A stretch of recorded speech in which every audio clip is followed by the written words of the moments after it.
Hey everybody, welcome to Voice Talks. This is Isaac Gomez, aka Voice of G, and here we cover sports, entertainment, and I just share my opinion. And every now and then I give you a hot take or two.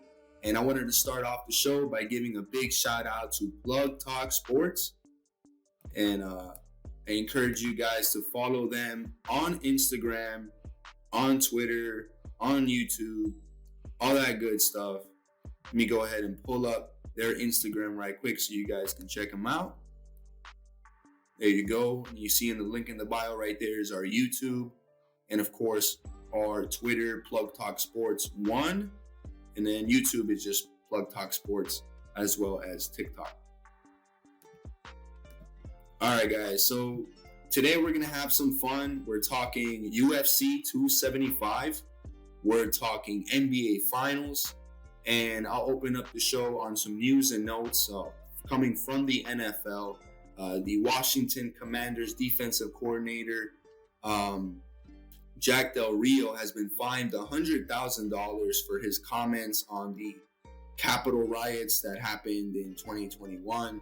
And he tried to kind of compare the George Floyd protests / riots. And he was saying how one is worse than the other, or he was sharing his opinion on it. And I, for one, Voice of G, I'm always one for people to voice their opinions and share their views and stuff. However, Jack Del Rio was in an NFL press conference wearing his NFL team's uniform. And unfortunately, in corporate America, that's a no-go, right? I mean, that's something that we revere in corporate America. It's just the reality of it in our society. If you are wearing your work clothes, you're in your work attire in a work environment, it's not a perfect environment to bring up politics or bring up your views and opinions on really sensitive matters, on sensitive subjects. So the NFL went ahead and fined him $100,000 for his comments, his tweets.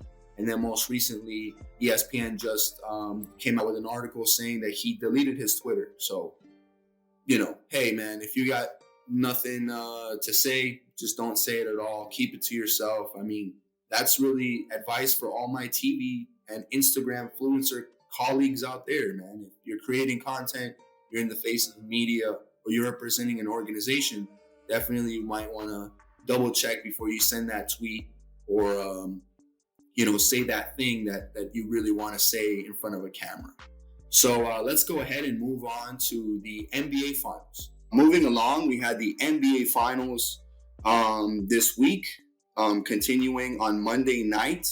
There'll be another game there with the opportunity for the Celtics to bounce back. They lost the last game, and I have to say that the Warriors, man, they can make shots. Everybody knows that they can make shots from the three-point line. But for Stephen Curry to drop 42, it's not a big surprise, right? Klay Thompson is struggling, but these guys can shoot well from three-point line. That's not news to anybody. But I think what the Warriors have done between this last game, especially in the last 7 minutes of the fourth quarter, was they pulled Draymond Green, who was not being productive. Of course, we've all heard the shenanigans with his podcast and things he says on one day in the podcast reflecting his game the next day. It's really weird. This era that we're in, right? Where you have athletes that are able to share information out there in social media and, their everyday jobs, everything is kind of followed and watched very closely. If you're Draymond Green, you might want to watch what you say on your podcast. But anyway, so he wasn't playing well and he was holding the Warriors offense back. Defensively, almost holding them back as well because he kept fouling. He fouled out the previous game as well and got a technical. So for Draymond Green, it's not been a great finals.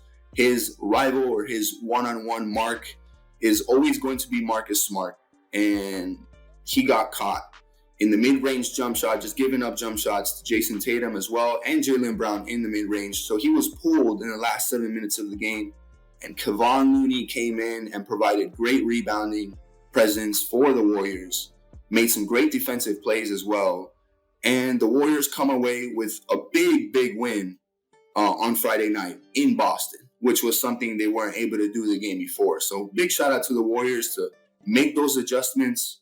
The Celtics, I think they won't even, they might try to keep Grant Williams healthy. You know, maybe they rehab him a little bit and keep him more on the floor, especially when you have a guy like Looney out there for the Warriors. And I like to see what adjustments they make. But if we're really talking about adjustments, I don't think there'll be a huge adjustment for the Celtics in this one.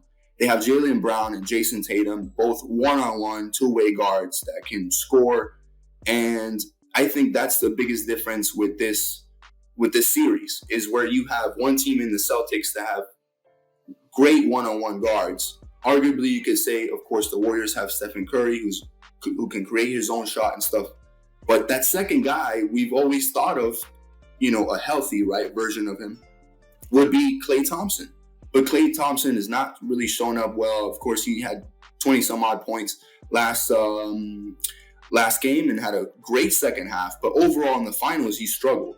So for the Warriors, I think that's really what their difference is. Finding that second guy that could provide a big offensive push. And not just coming off the three-point line, but being able to work in the post. And I think Looney is that guy for the Warriors. So we'll see what happens on Monday night. Of course, I've shared my opinion on Plug Talk Sports various times. I think the Warriors will win in 6.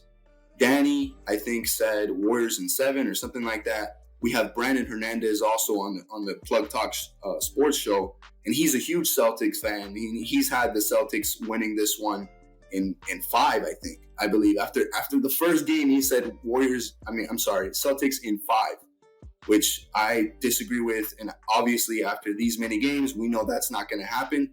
There will be at least a game 6. So let's see what happens with that one. And let's get to the main event of the evening, which is the main event of UFC 275, which happened yesterday, last night. We're filming on 6/12/22. Of course, this will air on Monday. But for those of you, especially my hardcore fans, I hope you guys tuned in to the UFC. Hardcore UFC fans, that's what I meant. Not hardcore Voice of G fans. But anyway, so it was a bloodbath, especially that main fight. It was entertaining. It was great. Great main card. And so let's go ahead and show this overlay right here so you guys can see. So personally, I didn't really watch too much of the prelims. Never been a huge prelims guy, especially of these fights. The main card is at 10 o'clock. I'm usually doing groceries. I'm running errands. I'm doing all that stuff. And I'm waiting till 10 o'clock to see these fights. So I didn't really watch the whole much of the Della Maddalena and Emi fight. I do believe that both Australians here on this main card fight, Jake Matthews and Della, both won. So congratulations to them. Jake Matthews also opened up the card with a great knockout. But let's go ahead and really talk about what we came here to talk about, which was the 3 big fights actually that happened on the evening. And like first off, we'll start with Zhang Weili and Joanna, and I really don't want to mess up her name here, but Joanna Jedrzejczyk. And I might have screwed it up. I might have said it wrong, but Joanna comes back after a long layoff. She was a former champ. Zhang is a former champ. You knew this fight was going to go the distance, at least go the distance, and it was going to be a bloodbath. This is the second time both fighters face each other. Zhang Weili is nasty, nasty, nasty. She can hit you with great combinations, and we've seen her limited thanks to Rose Namajunas. We've seen her get knocked out too. But in that first fight against Joanna, I mean, I failed to get the photo. Should have gotten the photo of her. And maybe it's a little too graphic for the audiences here, but I mean, her eye, or not even her eye, her forehead, like she looked like an alien. She looked like Area 51 alien because her head was so swollen in that first fight. So these two meet again, and it was exactly like the first fight. Both fighters wanted to keep it standing. Both fighters wanted to keep it, in striking. and it was just entertaining from the start. But what made the big difference, I think, Joanna really, she wanted to keep striking, but she had very little head movement. And if you are not a moving target, especially in the sports of mixed martial arts, you will get caught. And that's exactly what happened. Zhang Weili was also trying to get some kicks in, especially in that second round. And Weili lands a pretty good kick, but her momentum is taking her this way. Joanna's going the other way. And what happens? Zhang Weili does a great counterattack, follows her momentum with a spinning back fist, and knocks out Joanna out cold. This was not a TKO. This was a KO. And now Zhang Weili could possibly face Rose Namajunas for that number one contender spot in the strawweight division. And we'll see, maybe Zhang Weili gets a second chance, another opportunity to fight for the belt against Esparza, who is the current champion. Or maybe Rose Namajunas is still in that number one contender spot. We will see. The UFC is a revolting door of great opportunities. You never know what you're going to get. Of course, it's all up to Mr. Dana White. So let's go ahead and with the second title fight on this card. And it was Shevchenko versus Santos. So let's go ahead and look at our card for a second. So yes, we have Shevchenko right on the top right, and Santos, who was I believe a Brazilian Jiu-Jitsu black belt. So she was going to look for as many opportunities to take down and try to choke her out. And she did various times. This fight went the distance. Eventually, Shevchenko gets the win off points. But if you look at the stats,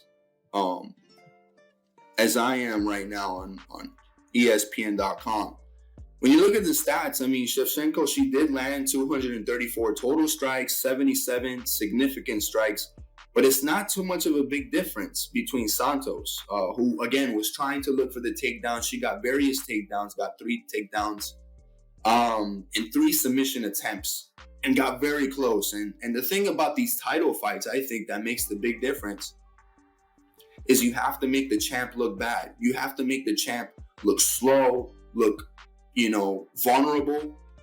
And honestly, Santos, as much as she took the fight to the ground, and she controlled the ground time, or the ground control time, with almost 9 minutes. So she really did all she could, but make the champ look like the worst fighter.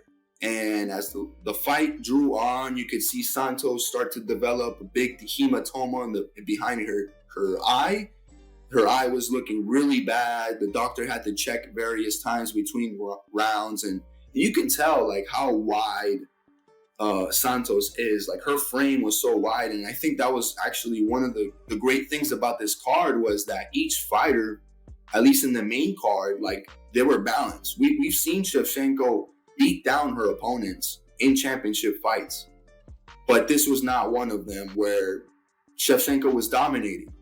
And yes, she did get 3 takedowns in the later rounds, and she was able to land some hard punches and again make that eyeball of Santos look really bad, especially in the later rounds. But I think there's a blueprint here. I think that Santos, even though she lost the fight and she didn't do well enough to win the fight, there is a blueprint here, and it's scary if you're Shevchenko. A fighter that you've dominated, 7+ times in championship fights, and now you're seeing taken down. Now you're seeing, kind of having to fight and really scrap to dominate. And we haven't seen that with Shevchenko in a while, maybe going back to the time that she lost to Amanda Nunes in that division. But Shevchenko really pulled off a great victory, split decision victory. But I think for her, she has to get back into the gym, because I think there's a blueprint here. If you can take her down, hold her down, and try to find that submission, maybe there's an opportunity to beat Shevchenko, for some of these other fighters. So again, another great fight on this card. And let's go ahead to the last but not least fight. And that, of course, was Yuri Prochnikov. Oh man, I completely screwed that name up. Yuri Prochazka out of the Czech Republic with a record of 29-3-1 versus Glover Teixeira 33-8 out of Brazil. And this fight, man, this fight was the reason why I stayed up till almost 2 a.m., almost 3 a.m., just thinking of how to really process what just happened. This was the kind of fight you stay up late for and you watch these fights, right? And in the light heavyweight division, there's not a lot of fights that go the distance. I didn't think this was going to go the distance. I thought this was going to be Jiri winning by a brutal knockout in the first round. Something shocking, something crazy, because he is that kind of fighter. But no, the veteran Glover Teixeira really held up in this one. And when you look at the stats, it was tight. It was a tight match. Total strikes, 159 for Teixeira, 157 for Jiri. Total significant strikes for Jiri, 120, and then 111 significant strikes for Glover Teixeira, who did have a ground control time of almost 10 minutes with 9 minutes and 47 seconds, did have 5 takedowns, but it didn't matter. It didn't matter. I mean, this was crazy because we have the champ who is beating up this guy on the feet and is taking him down, trying to choke him out, trying to do everything. I mean, Glover Teixeira is in his 40s. He's got that old man strength, and he's tossing this guy, Jiri Prochazka, on the floor. He's grabbing him against the fence, and it's just not enough. This was like, I don't know. This is like new meme, like new legendary MMA meme status. You know, we have like the nice McGregor, and we have the Dustin Poirier, the Red Panty Knight, Dustin Poirier, all these little nicknames. They have to come up with the new GD nickname, like the new, he's scary. You have a guy who's getting taken down, losing the battle for the most part on the feet, and is on the floor the entire time, but he's still able to get back up and put his opponent against the fence, corner his opponent, hit him with hard shots. He's bleeding. The doctor had to look at GD in the middle of the fight because his eyebrow looked like it was coming off of his forehead.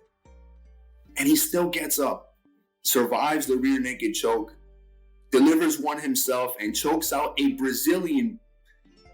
I mean, how rare is that? How rare is that? Does a Brazilian champ get choked out by rear naked choke? Just an incredible fight. By the end, both fighters showed respect from the first round all the way until the end. Glover Teixeira, I don't know what he might do after this. Maybe he continues fighting. We saw Joanna retire after her fight, after her loss. Maybe he continues to fight. We'll see. But for GD, I think he has to work on some stuff. He's mental. I mean, he's almost like like a Khabib, like just a guy who's just able to just manhandle you. It's scary. And he's only like, I think 27, 28. This is the future, folks, of the light heavyweight division. And he's an exciting fighter. And it's 20 minutes now. I've been talking way too much. Thank you guys for joining me here on Voice Talks. We covered NBA Finals. We covered Jack Del Rio's controversial comments from the NFL. And we covered UFC 275.